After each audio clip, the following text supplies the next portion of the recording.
You're listening to Kopi Time, a podcast series on markets and economies from DBS Group Research. I'm Taimur Beg, Chief Economist. Welcome to our 31st episode.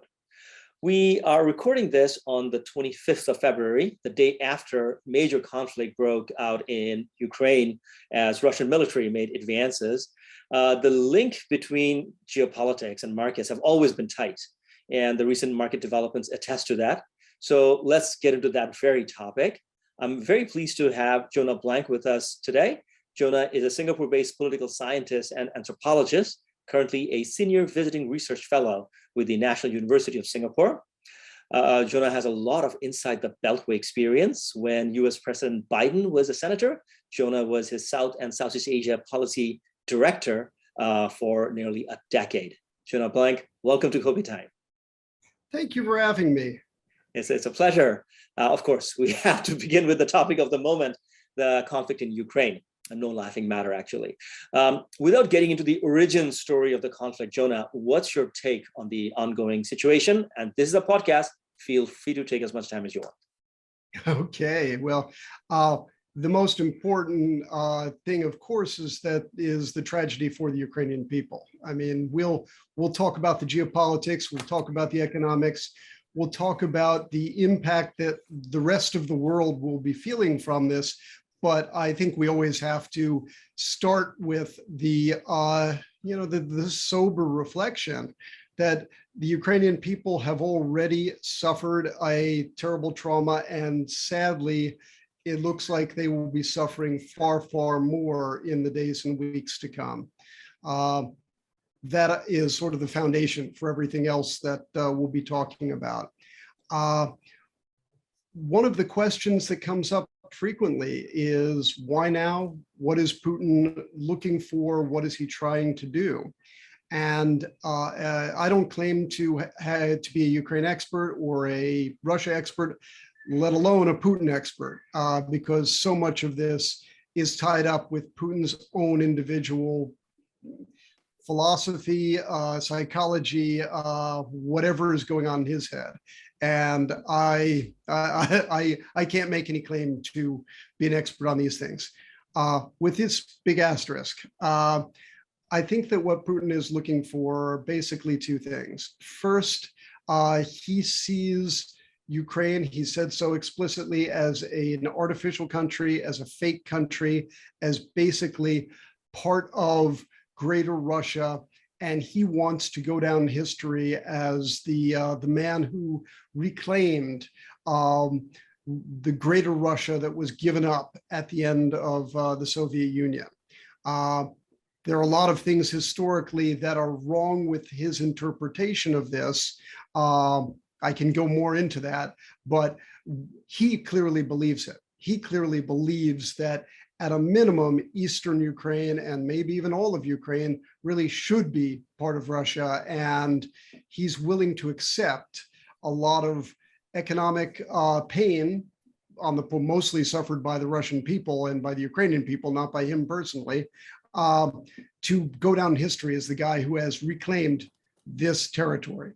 Second, I think he really does want to discredit the US, NATO, and the whole idea of democracy writ large. He fears the idea of democracy because if the Russian people develop too much of an appetite for it, then his own days may be numbered. He also sees himself as locked in a battle with the United States, with the West, with the whole idea of history moving on in a way that does not favor an autocratic kleptocracy, which is basically what he runs. And he sees this by seizing power, whether temporarily or long-term in Ukraine, as a way of showing that the United States, NATO, and democracies writ large don't have the power to stop him. So I think these two elements are really key to what he's trying to achieve. On the issue of why now, we can get into that as well. But I think those 2 points are what I would say, I think, are motivating his desire to take an action that really looks pretty irrational. So Jonah, yesterday we were looking at the map of Ukraine, and we normally talk about Russian forces to the eastern front of Ukraine, but then we look at Belarus, which has Russian soldiers, that's the north. We look at Crimea, that's to the south, and we look at this strange land called Transnistria, I'm not sure even if I'm pronouncing it correct, in Moldova. So actually there are Russian troops to the southwest, northeast, and south of Ukraine. This puts Ukraine in a very fragile position. I hear that, given recent military support from the West, the Ukrainians are better able to fight. And we're talking about this in very much deep in the fog of war. I mean, things can change hour to hour. But I mean, is there a chance of this conflict being prolonged, or it's going to meet a very quick and decisive end? Well, the initial invasion when a great power chooses to attack a lesser power, the initial invasion is usually the easy part.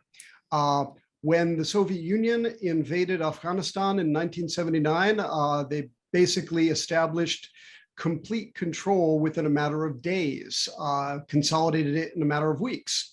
When the United States did the same thing in Afghanistan in 2001, same outcome.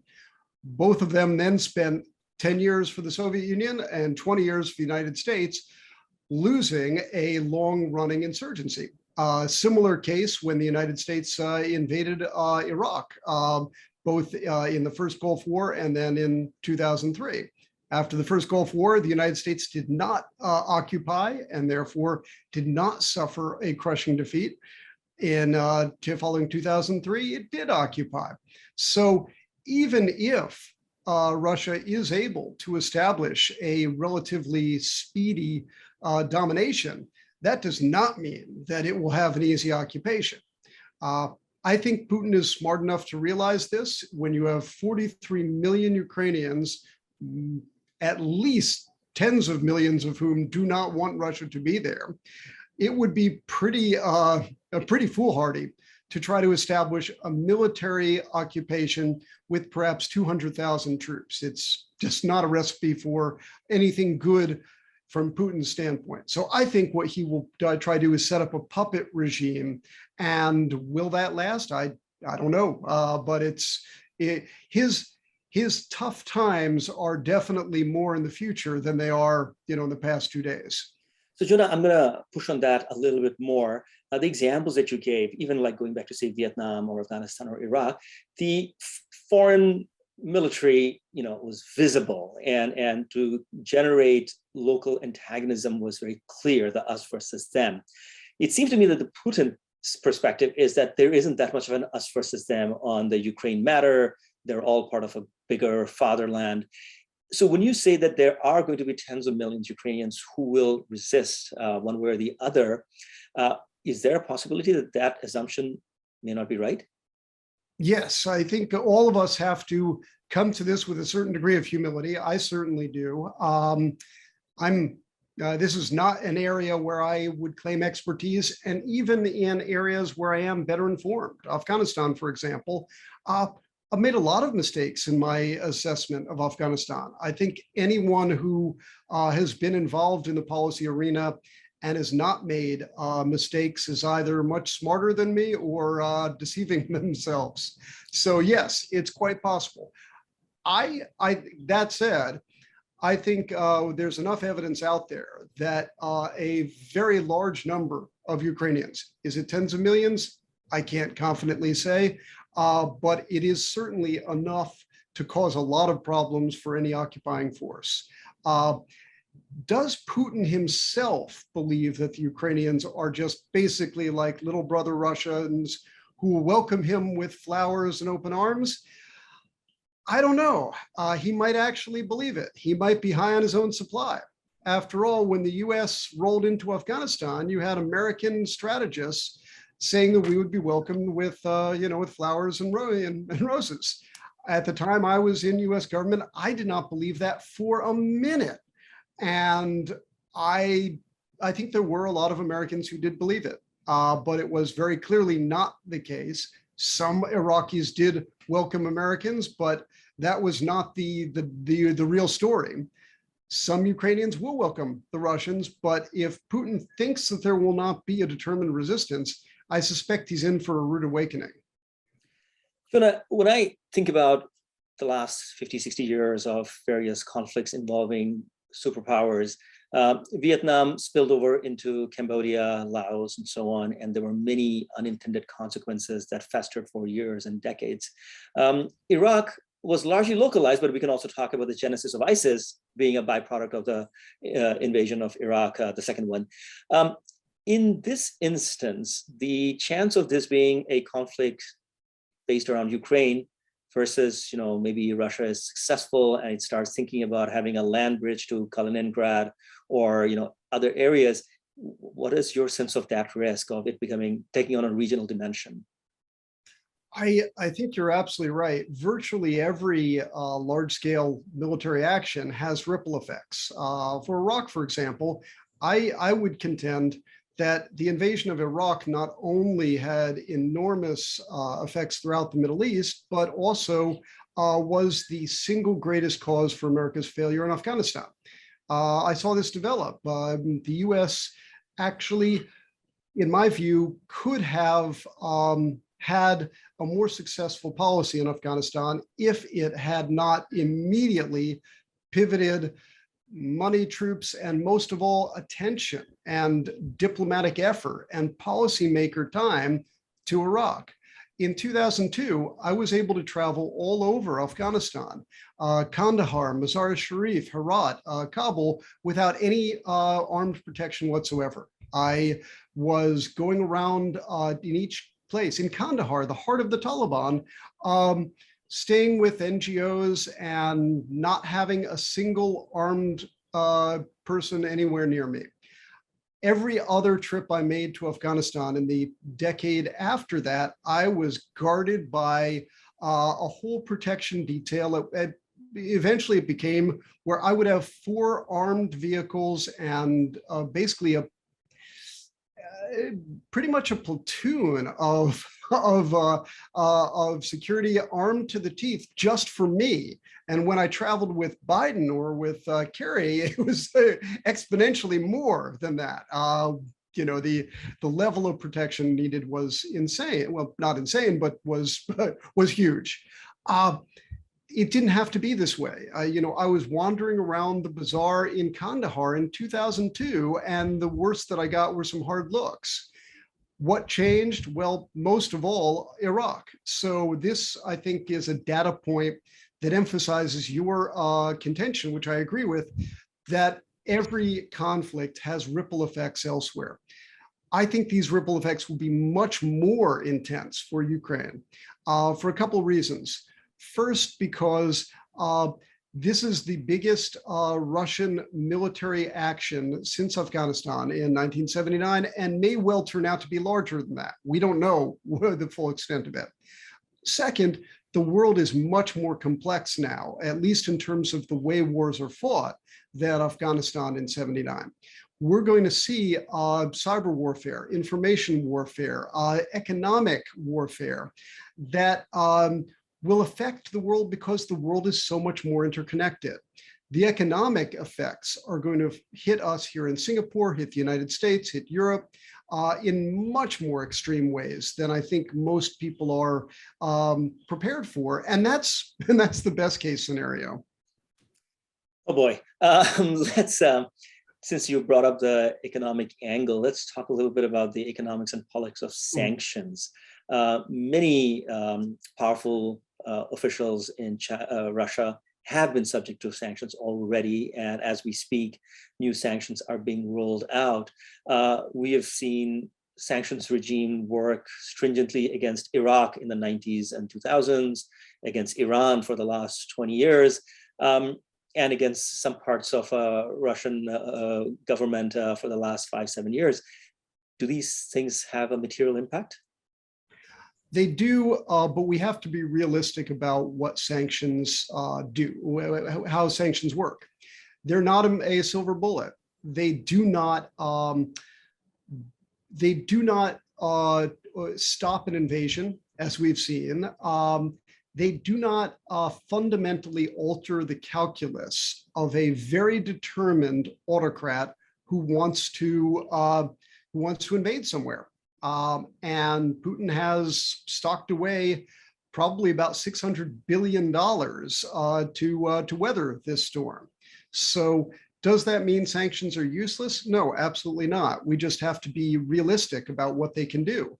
They're not an on-off switch. They are not the effect of putting a roadblock in place. But let's also be realistic about what military force can do. Military force doesn't achieve what people think either. The US has the most powerful air force the world has ever seen. And we have never once achieved through an air campaign alone, stopping an invasion, stopping a determined adversary from doing something it wants to do.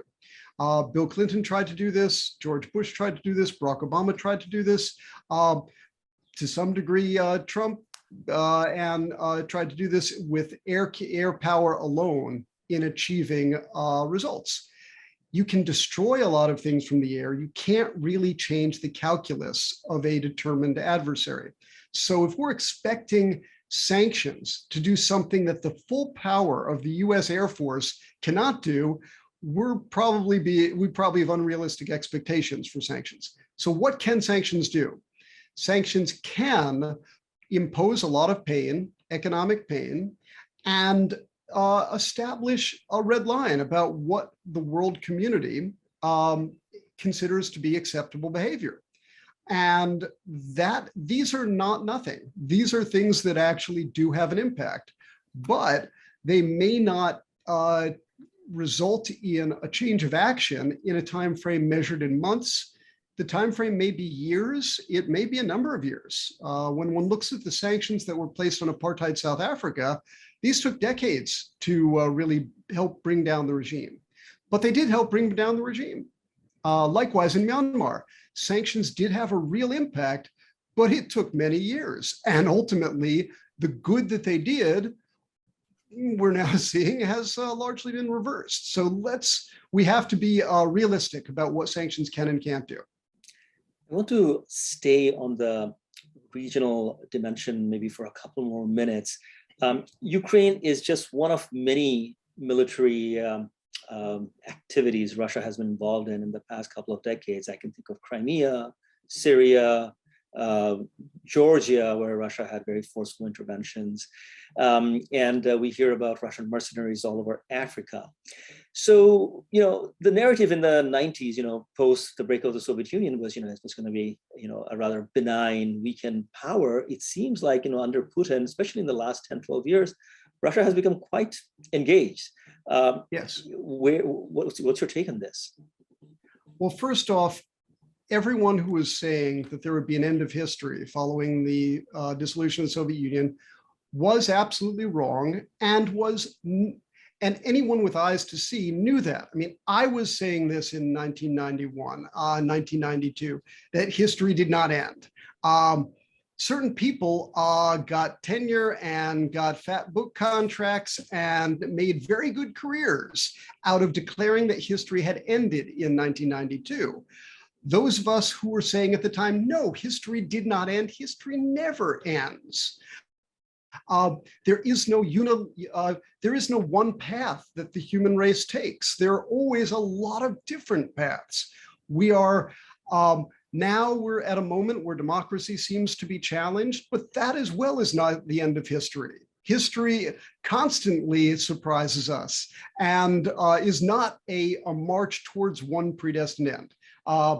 However, that's why my book contracts have not been fat. And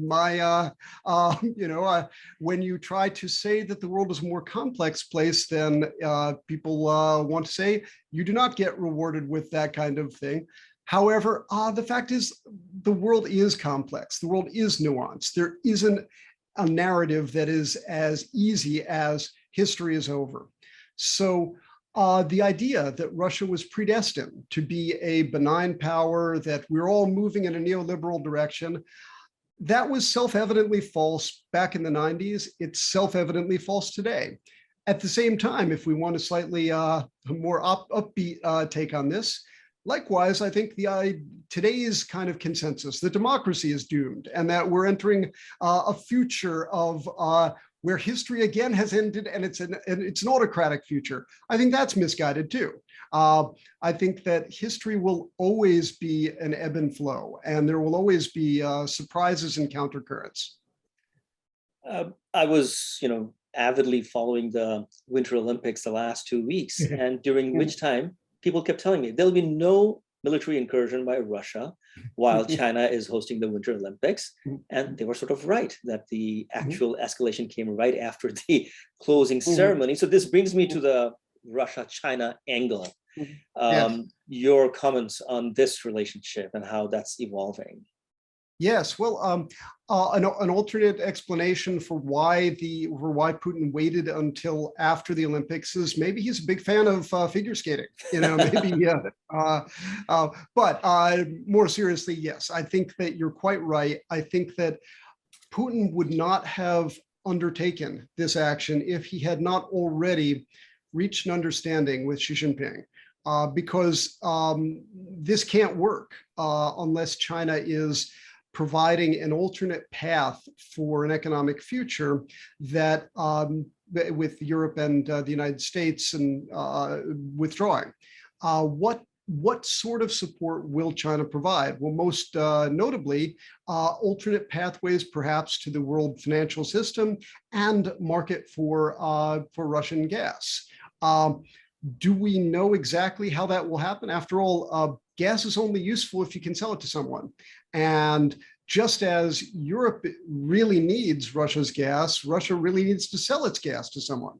So China does provide both of these things, a market and an avenue for other markets. More also, if one wants to really play it out in a geopolitical sense, if China wanted to, if China wanted to take advantage of Russia's attention being drawn towards Europe to extend its own sphere of influence further into the former Soviet Central Asian stands. I see no evidence that China wants to do this, but if I were Vladimir Putin, I would definitely want to make sure that I knew what Xi Jinping was going to do before moving all my assets east, or rather west. So yes, I think that there is an understanding that has been reached. I don't know to what extent it has been formalized and hashed out, but I think that Putin would not have done this unless he had already assured himself that China would be more supportive than oppositional. I think the 2 points that you flag, the financial relationship as well as the commodity export angle, I think are absolutely key. These two nations are not natural allies, but in these two areas, I think there is some degree of symbiosis possible, and then we'll see how that plays out. Jonah, we spent quite a bit of time talking about this Ukraine matter and its impact. We can talk about this for the rest of the day, but these matters keep evolving. The thing that looms far bigger than this is the great power rivalry of our time, the US-China relationship. I want to talk to you about several angles, but I want to start with the first thing, which is, your former boss is now the boss of the whole US government, Joe Biden. And we had expected that a Joe Biden-led administration would be far more rules-based and disciplined and not volatile as far as it's dealing with China. So characterize for me the difference between the current administration's dealing with China and the previous one. Okay, and I will try to refrain from letting some of my views on the predecessor I'll try to keep them as close as possible to what's actually on topic. Don't try too hard. Okay. Well, I think that the most important thing is, as you've rightly flagged, rules-based. Joe Biden, like most U.S. political leaders, sees international relations in a rules-based way, that there is a coherent structure to how one approaches China. Different US political leaders will have different emphases, but the approach of Joe Biden is in line with the approach of, I would say, mainstream Democrats and Republicans alike, both now and say for the recent past. I think if the George H.W. Bush wing of the Republican Party, if it still existed, would be very much in line with what Joe Biden's approach would be as well. So I really see Joe Biden as being thoroughly just carrying on the tradition of a bipartisan foreign policy that both Democrats and Republicans pre-Trump would agree with. Now, how is that different from a Trump policy? I think there's a lot of misunderstanding in Asia and elsewhere about what Trump's China policy was. Trump was not anti-China. Trump was not a China hawk. He had a few China hawks in his administration, but he never had a coherent China policy. Trump's policy towards China was exactly the same as his policy towards North Korea or Iran or Germany or any other country on the planet. It was all totally personalized in the person of Donald Trump. Does this country help or hurt Donald Trump? Is the leader of this country paying proper deference to Donald Trump? Does an economic trade deal with this country help the personal finances of Donald Trump and the electoral prospects of Donald Trump? There is nothing larger than that in Trump's policy. One can look at China hawks like Peter Navarro and say, or John Bolton, and say he hired some people who had a coherent view about China, generally a view I think was totally misguided. I mean, I think that people like Navarro should not have been anywhere near US foreign policy. Likewise, John Bolton, and we can talk more about that. But one has to remember that they were not actually setting policy. John Bolton made it pretty clear after it, when he got his own fat book deal, to say things he should have said when he was actually in office or shortly after. But the point is that Donald Trump never had a coherent policy towards China when it was in his interest to try to get a trade deal with China. For example, up until February of 2020, he was portraying Xi Jinping as his best friend. He was pushing hard for a trade deal, so hard that he was giving Xi Jinping a free pass on the initial bumbling of the COVID pandemic, specifically because he was trying to get a trade deal. As soon as that deal fell apart, then he stepped up the Peter Navarro rhetoric against China and even veered into really awful racist coding. But it always was about Donald Trump. It always was about, is this leader praising me and flattering me? Do I have financial interests that are advanced by this leader in this country? There never was anything bigger than that. And that, I think, is the most important distinction between the Trump administration and the Biden administration. And incidentally, if Trump becomes president in 2025, we'll see exactly that same dynamic renewed. Jonah, to Joe Biden's sort of the case against, I would say that what happened to the Trump era tariffs? Biden has not taken them down. What happened to the various other punitive measures that the U.S. put against China? They remain in place. Does it mean that looking at China as an antagonist from the eyes of Lighthizer and Navarro and Bolton is very much in play within the Biden administration? I think there are a number of different perspectives within the Biden administration. There are a number of people who definitely see China as an adversary rather than as an economic rival. And there's a lot of good evidence for that point of view.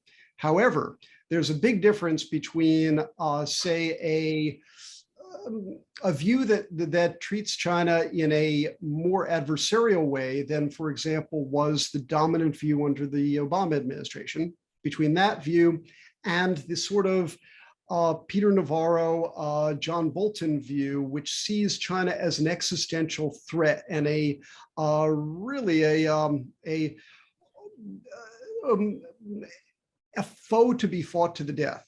Peter Navarro was hired specifically because of his book, Death by China. Yes, I remember. That was how he was hired. Jared Kushner went on Amazon to find literally this, to find a China expert, and found this non-credible book by a non-credible person and hired him. You don't find people like that in the Biden administration, even among those who are most in the camp of, say, China hawks. So why are some of these tariffs, why are these tariffs still in place? The way that I read it, and this is from an outside perspective, because I don't, I have a lot of friends in the administration, but I don't claim to be speaking for them or channeling their views. I think that there are two reasons for not dropping these tariffs. The first is political, that there would be a domestic political cost to doing this. And with a lot of other items on the agenda, COVID relief, trying to pass Build Back Better, looking at the 2022 midterms, it's quite possible that the White House doesn't want to add more political difficulties to an already overfreighted carriage. The second is geostrategic. It's quite possible that the idea is to try to drop these in exchange for certain concessions, and that they're a matter of negotiation rather than a matter of ideology. So that at least is my outside analysis, without claiming to be speaking for the policymakers in question. Well, you don't speak for them, but you, again, like I said, have many colleagues and friends in the administration. I'm sure you talk to them. Are they talking to the Chinese with greater frequency and greater depth? I think it's probably fair to say that. I don't know I don't know what the negotiations were under Trump. And one of the things that becomes so difficult to figure out is that any conversation in the Trump administration was inherently non-credible, because, as Trump himself said, he was the only voice that mattered. He said this explicitly. He said this to undermine his own Secretary of State. When his Secretary of State made a perfectly anodyne remark about US policy, Trump went on Twitter to basically say, don't listen to what my Secretary of State is saying, only listen to me. How would China or any other nation have any confidence with any discussion they would have when the President of the United States immediately undermines that in public? So I think that, again, getting back to in the Trump years, the only authoritative statements were basically those that Donald Trump tweeted or said at a news conference, and even those were liable to be changed by the next tweet or the next news conference. Jonah, before Trump, even before Obama, way back in 2007, the first meeting on the so-called Quad took place, but then it was just talk, and now it's an entity. So the Japanese and the Australians and the Indians are with the Americans. So put your China hat on and put your America hat on. So tell me, how is the Quad seen from Washington, and how do you think the Quad is being seen from Beijing? Yeah. Well, first, from Washington, I think it's being seen as a real and significant advance. I think it's possible that people in Washington are seeing it as having more substance than it may indeed have. However, things are changing. One of the things that Washington doesn't fully understand, in my view, about India is pace. This is a conversation I've been having for 20 years, both in government and in my work with RAND afterwards, where I have done a lot of work with the US military. And I have to constantly remind US policymakers that just because India doesn't move on Washington's timeframe doesn't mean that India isn't moving. India moves slowly. Indian policymakers, whether we're talking about during Congress administration or during BJP administration, there is a real deep-seated antipathy for a permanent alliance. India does not have any set treaty allies, and the US really doesn't quite know how to deal with that. The US likes to see countries as either friends or, sort of unreliable neutrals or adversaries. And India doesn't fit too neatly into any of these things. So even though the Quad is not an alliance, I think the US would like it to be something that would be like an alliance. Many of your viewers probably already know that alliance has a specific term, and it's a pretty meaningful one, as we found this week. If the US will militarily defend NATO allies, it will not militarily defend Ukraine because it is not a NATO ally. So yes, there's a really big difference between being a treaty ally and not being a treaty ally. But even a partner is very much of a different thing. Singapore is a partner of the US rather than a treaty ally. Would the US militarily defend Singapore if it were to come under attack? I can easily imagine that the US would, but fortunately, that's not something we here in Singapore, I think, have to worry about in the foreseeable future. But it's a real difference. The US would defend Japan and South Korea, which are treaty allies. The Quad is not an alliance. And if the US thinks that India is willing to treat it as an alliance, I think it's getting ahead of the reality. So I do think there's a lot more meat in the Quad now than there was in previous iterations, but I think it is still going to be a slow process. Now, the China view, I think China does view it as potentially a serious quasi-alliance that it is militarily threatened by. Because I think that China, understandably enough, does not want to have any kind of groupings that might be unified against it. I think it probably is more concerned about that than it needs to be, but China is typically more concerned about threats from all of the other countries around it than it needs to be. I don't think there's any nation that has any intention of initiating military action against China, but then I'm not sure Xi Jinping is quite as assured about that as I am. Indeed. Okay, so staying with the Quad, at least one part of Quad, that's Japan. So you were earlier talking about like the historical narrative never being simple and rather complex. And to that point, the relationship that the Chinese have vis-a-vis the Japanese and the Koreans is characterized by contradictions. I mean, they could not be more economically, integrated in terms of the electronic supply chain and, of course, the export-import relationship.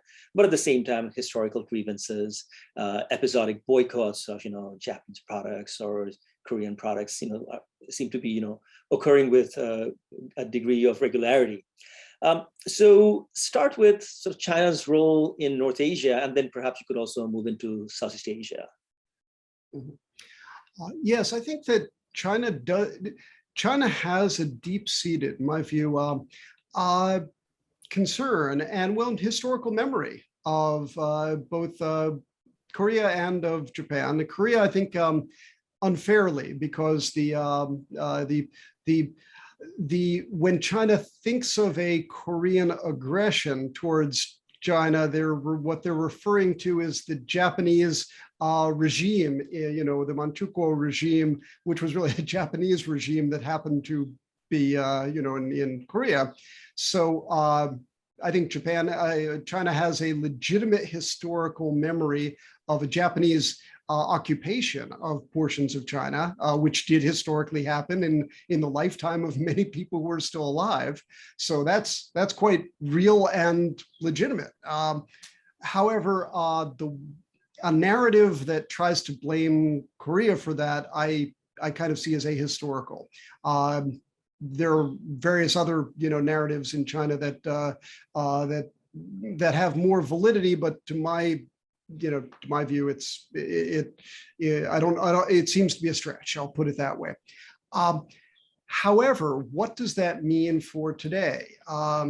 You see all kinds of Chinese nationalism harkening back to the rape of Nanjing, legitimately. But that was nearly a century ago. Is Japan going to invade China? No, it's not.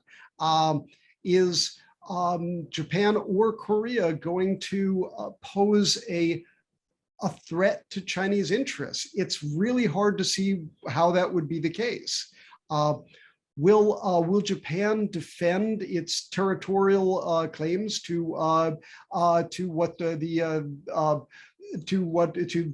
what China and Japan both claim islands in the East China Sea? Whether these Senkakus or the daimyo, depending on whose terminology one wants to use. Of course, Japan will defend those with the United States as a treaty partner. South Korea doesn't really have any territorial claims of its own, and it might support Japan. It might support various claimants in Southeast Asia, but it doesn't have any claims of its own. How does this affect Southeast Asia? Well, of course, the South China Sea conflict brings in most of the maritime countries of Southeast Asia in one way or another, and both China and Korea are involved.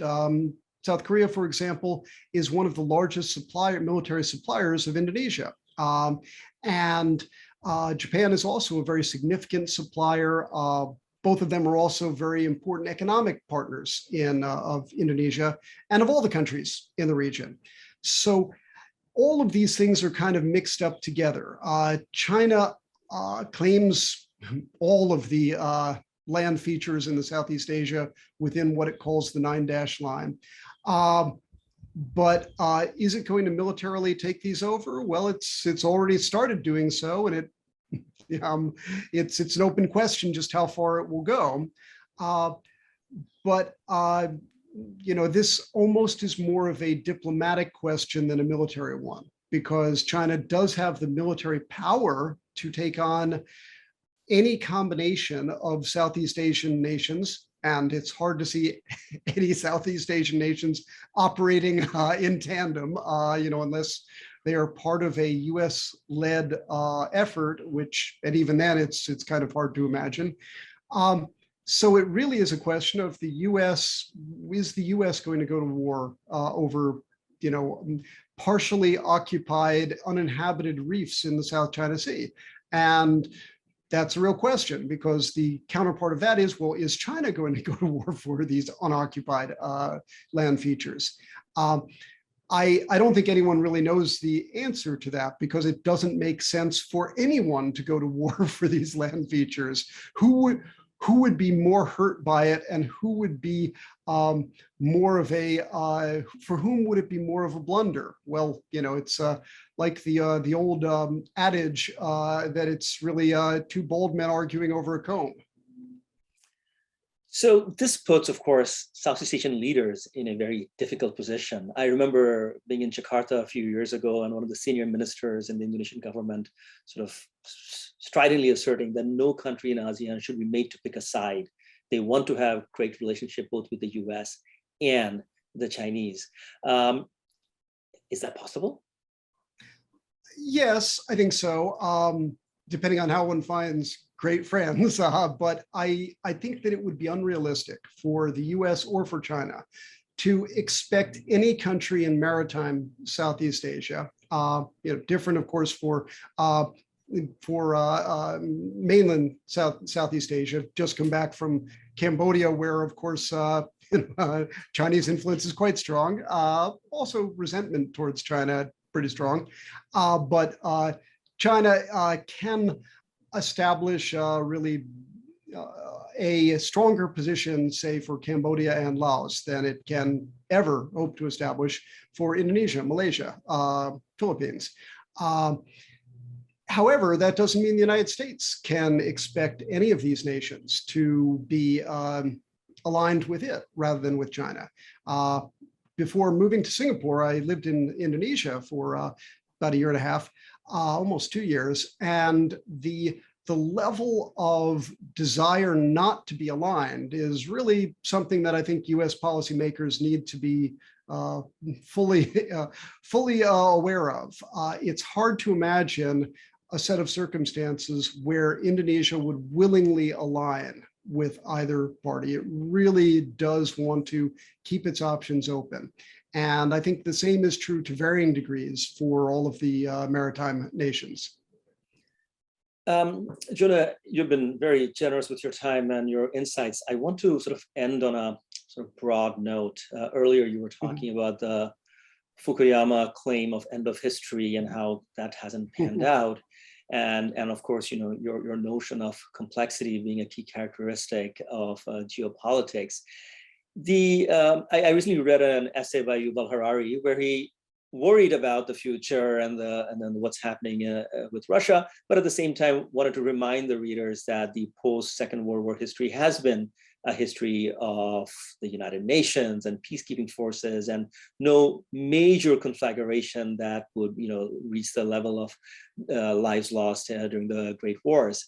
So, since we live in the middle of, you know, heavy-duty news flow, of course, it feels awful that, you know, things like this are happening, and that Middle East remains unstable. We have great power rivalry, but are we living through relatively peaceful times, or things are just about to fall apart? Well, we're definitely living through peaceful times compared with much of the 20th century. I mean, we're really very lucky when we think of it. You know, when one thinks of the utter horror of World War I, of World War II, when one looks at the genocide of the Holocaust, of the purges of Stalin, the Great Leap Forward, the Cultural Revolution, the Cambodian genocide, you know, these are tragedies of a scale that, you know, touch wood, you know, we you know, hopefully we don't have that in our future. Even looking at the tragedy of COVID is certainly I think the biggest tragedy that we've seen recently, and you know, it's not of a level of the plagues that rippled through the world for much of history. Does that mean that we can't return to the bad old days? Like I said, you know, history is not monodirectional. One can easily imagine a whole lot of scenarios that would make the 20th century look tame, whether from nuclear exchange, biological warfare, climate change, climate crisis, you know, new pathogens that make COVID look like a walk in the park. One could sum it up any of these. And I'm certainly not going to claim that any of these are unrealistic. I grew up, you know, I'm old enough that I grew up fully expecting to die in a nuclear war. And that could happen. But yeah, we sort of have to put ourselves back in the time of our parents or grandparents to remember just how awful things were everywhere in the world for much of human history. I mean, even things like the Bengal famine, which, you know, you barely even talk about on the level of, say, the Great Leap Forward, and yet how many people died? Probably over 1 million. Yes. You know, Congo, which is very seldom spoken of as one of the great historical tragedies of the 20th century, for, you know, unless people happen to be a little bit up in African history, and yet the number of human lives taken in Congo is well into the millions, and no one even knows how many millions. So just, and there are people alive today who were alive during the essentially genocide in Belgian Congo. So as bad as things are today, let me turn this into a in a less gloomy direction. As bad as things are today, and I can get pretty pessimistic about the direction things are going. As bad as things are today, they were much, much worse within the lifetime of people who are still alive right now. Well, I think that's a very good note to conclude. Jonah, thanks for bringing this valuable long-term perspective in this conversation. Thank you so much for your time and insights, Jonah. Thanks for having me, and I'm happy to come back anytime you want to talk more. Fantastic. I'd also like to thank our listeners. Kopi Time was produced by Martin Tuckey. Daisy Sharma and Violet Lee provided additional assistance. It is for information only and does not represent any trade ideas. All 71 episodes of Kopi Time are available on YouTube and on all major podcast platforms, including Apple, Google, and Spotify. As for our research publications, webinars, and live streams, you can find them all by Googling DBS Research Library. Have a great day.